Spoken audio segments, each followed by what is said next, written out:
Alô, Alô, você, minha amiga Emily, tudo bem? Como é que estamos como é aí? que estamos Um aí? abraço para os Um nossos abraço para os amigos nossos amigos telespectadores. Vamos telespectadores. falar sobre Vamos a parte falar sobre a 2 de parte estupro de 2 vulnerável aqui no meu, vulnerável no aqui seu, no no meu, no nosso seu, no nosso quadro A Voz quadro da A Voz Cidadania, da onde o Cidadania. cidadão conhece seus direitos. Primeira pergunta, minha querida Emily, é o seguinte: o consentimento da vítima, Dr. Franklin, é considerado válido no caso de estupro de vulnerável? Olha só, o consentimento da vítima, no caso do estupro, ele não é válido. Então, nós já vimos na semana passada que a menor de 14 anos não pode consentir, alienada ou débil mental não pode consentir, ou aquela pessoa que por qualquer motivo não tem capacidade de resistência. Então, o consentimento no estupro de vulnerável, mesmo que a menina de 12 anos consinta com a relação sexual, haverá estupro de vulnerável porque ela não tem capacidade de consentir. Uma outra pergunta no caso de estupro de vulnerável, o consentimento da vítima ele não é considerado válido, porque pessoas menor de 14, alienada ou débil mental, não têm condições de consentir. Mas e qual a idade do consentimento nos diferentes países? Só para vocês terem uma ideia, nos Estados Unidos, por exemplo, no Reino Unido e no Canadá, para que a vítima possa consentir na prática da relação sexual, ela tem que ter pelo menos 16 anos. Apenas no Brasil, na Alemanha e na Itália é que se permite que ela consinta a partir dos 14 anos. Então, Dr. Franklin, se eu tiver um relacionamento amoroso com uma menina de 14 anos, eu não responderei por estupro de vulnerável? Não. Mas você poderá responder por estupro normal, que é aquele praticado com violência ou grave ameaça, se o sexo foi praticado com violência. Uma outra pergunta, Emily, aqui que me mandaram, o que é a teoria Romeu e Julieta? Você sabe, Emily, o que é a teoria do Romeu e Julieta? Não, doutor, é a primeira vez que eu ouço essa afirmação. Pois é. A teoria do Romeu e Julieta, Emily, ela se refere a decisões absolutórias em casos em que há uma pequena diferença de idade entre a vítima e o autor do fato, e ambos estão em processo de descoberta sexual, ou seja, desde que a relação seja consensual. Então imaginemos, Emily, o que acontece, por exemplo, e pode acontecer aí em Canaã, no sul do Pará, em Marabá, em Paraupebas, você que está ouvindo aí o nosso programa. Um menino de 14 anos se relaciona com uma menina de 13, tá? Estão namorando e aí eles mantêm relação sexual. Aconteceria então o estupro de vulnerável? Ele tem 14 e ela tem 13. Em tese, respondendo sim, porque se ela tem 13, ela não tem condições de dar o seu consentimento na prática do ato sexual. Então quer dizer, Dr. Franklin, que um menino de 14 mantém relação com a sua namorada de 13, ele responde por estupro de vulnerável? Sim. Mas e aí, doutor? Ele tem 14 anos, ele vai responder à luz do Código Penal? Não. Ele vai responder à luz do Estatuto da Criança e do Adolescente. Então ele vai receber uma representação,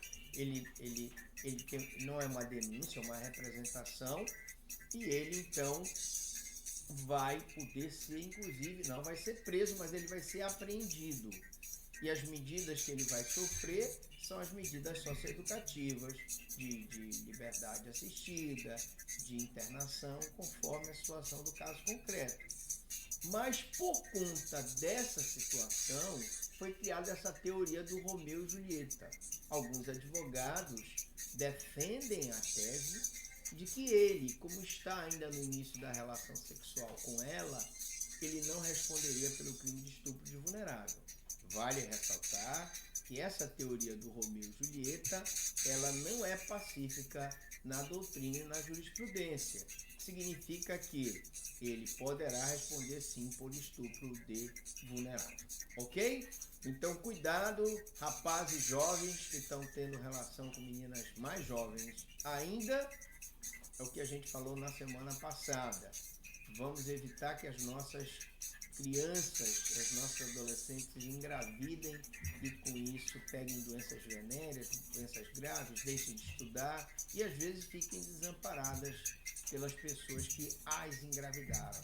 E normalmente esse tipo de conduta, o cidadão novo, ele não vai ter condições de manter a família, ele vai abandonar aquela menina, ela vai ficar nas mãos dos pais.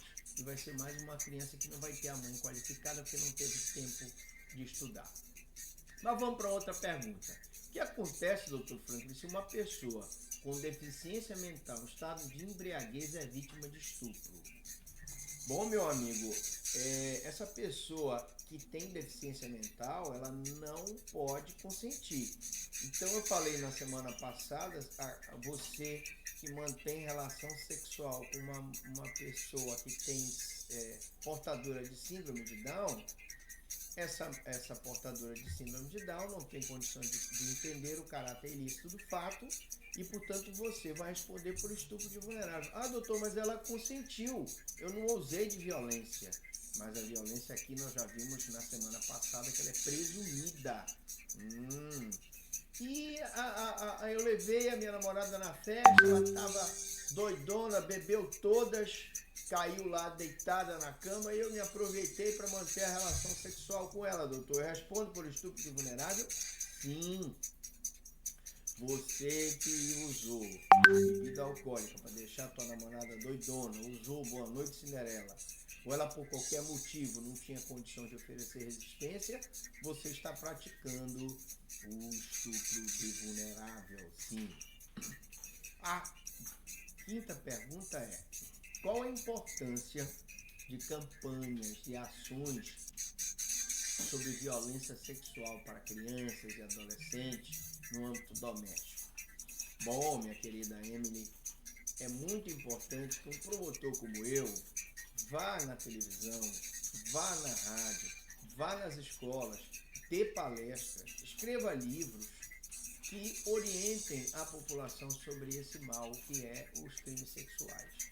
E claro, essas campanhas, elas são essenciais para que crianças e adolescentes reconheçam e denunciem esses abusos.